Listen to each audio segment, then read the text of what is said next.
Palm Sunday is to commemorate the day that Jesus rode into Jerusalem to go to trial.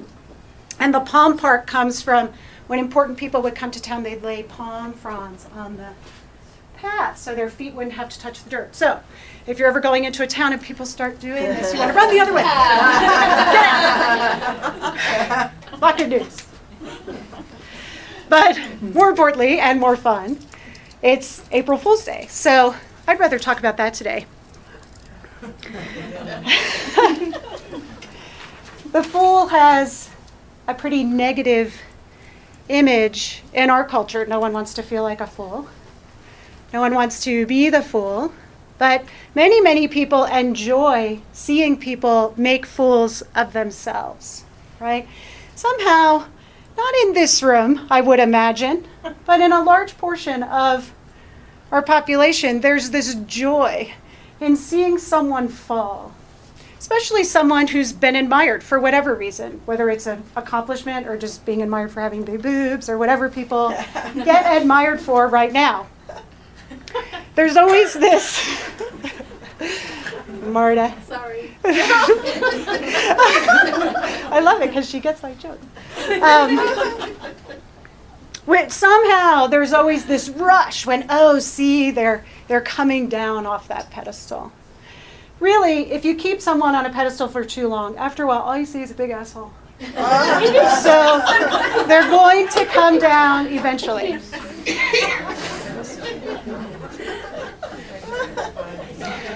I have certainly had the opportunity to be the fool in my years.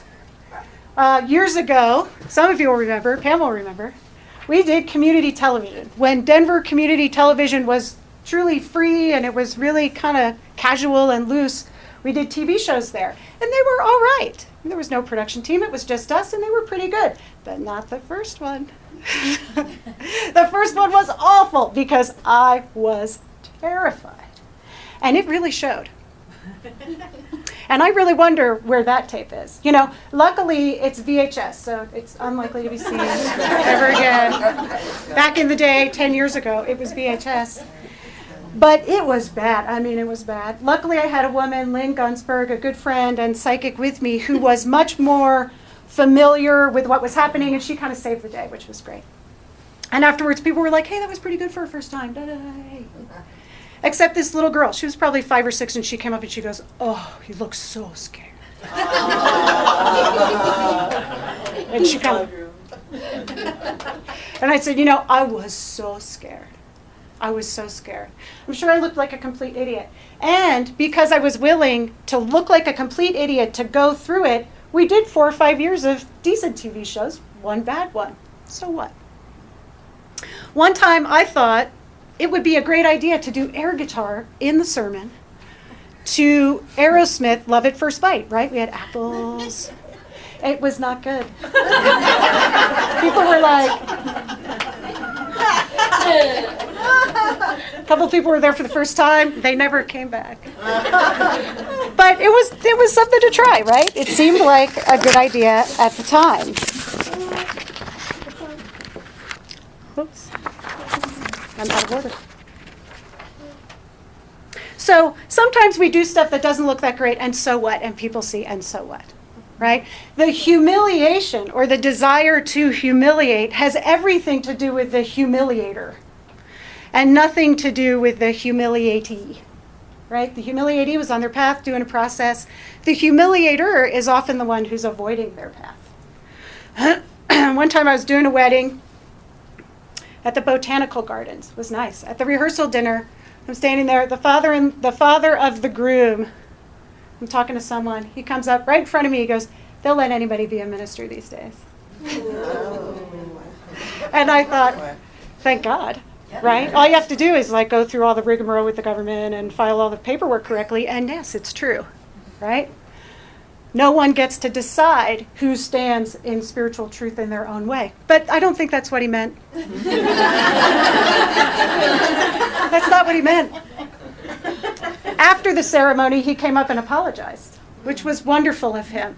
And I accepted graciously instead of whacking him, even though I felt like it. But when he said that at that dinner, I remembered one of my teachers, Jim Self, and I'm sure he's not the first person to say it, but he said it to me one time on the phone. He said, what other people think of you is really none of your business, and you shouldn't even know. And I thought that was wonderful advice, because we can get very, very, very caught up in what other people are thinking about what we're doing or not doing. And there's a lot of freedom for that, in that for me. People will always perceive people according to their own journey, fears, histories, and desires. Anyone who stands up and does something, says something, puts something forward, becomes open to that level of energy. It's not a reason not to do it. Not many people, there's a handful of people out in the world who say they've been kicked out of this church, not allowed back. It's really only happened one time, way, way, way long ago. But sometimes people need to tell themselves a story about a situation or a person in order to unfold it in the way that's comfortable for them. And that perception has nothing to do with the experience of the other person. So over the years, I've become okay. I can't say I've become comfortable, but I've become okay with being wrong in somebody else's universe. Because I can only know that I've acted according to my highest truth, and that my highest truth may get higher. And if I act in highest truth on one day and the next day my truth is higher, there's no apologizing for this. This was my highest truth in the moment.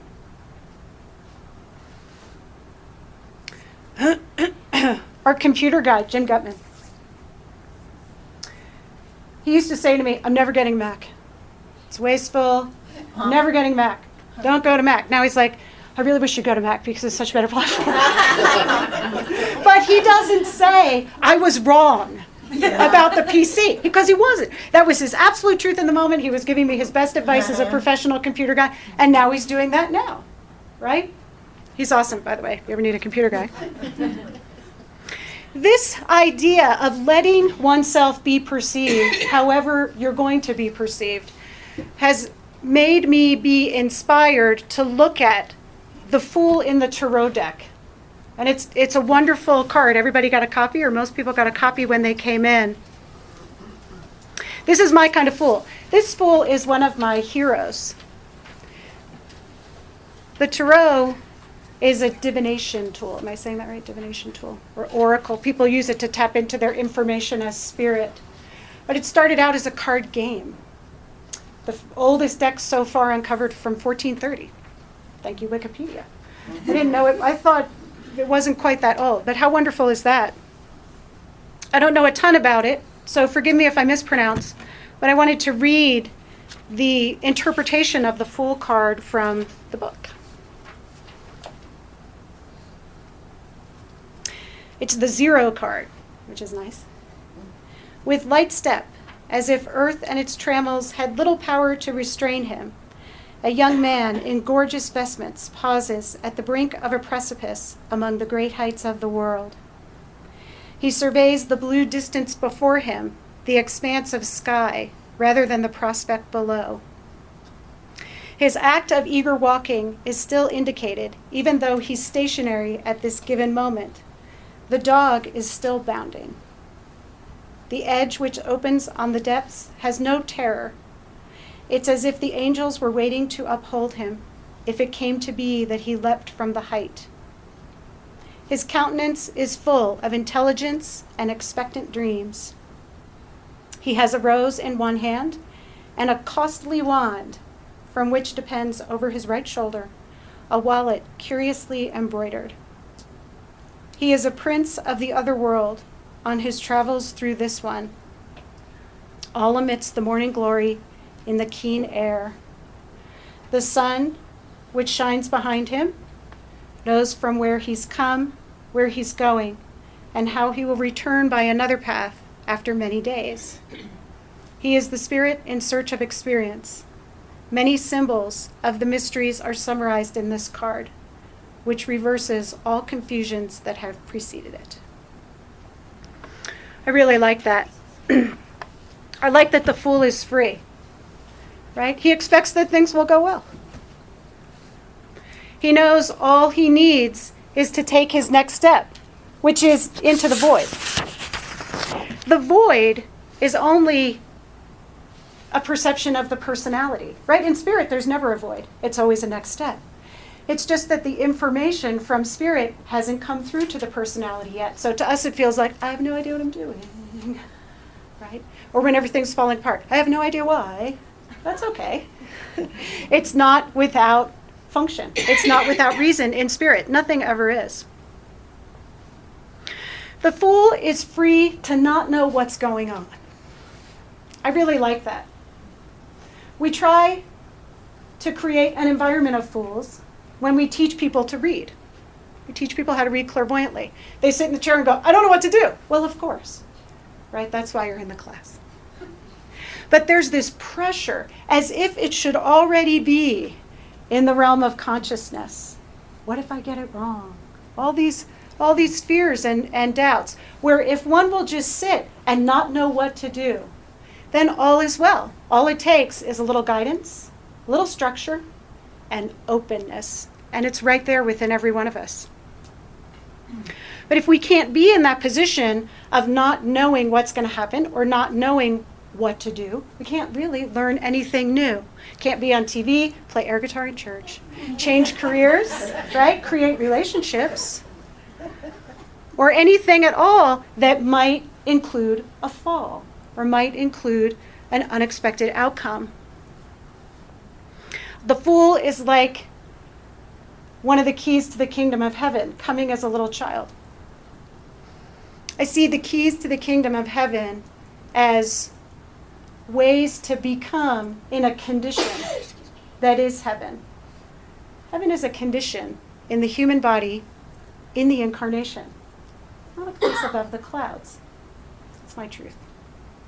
And one of the keys to that kingdom within is to come as a little child.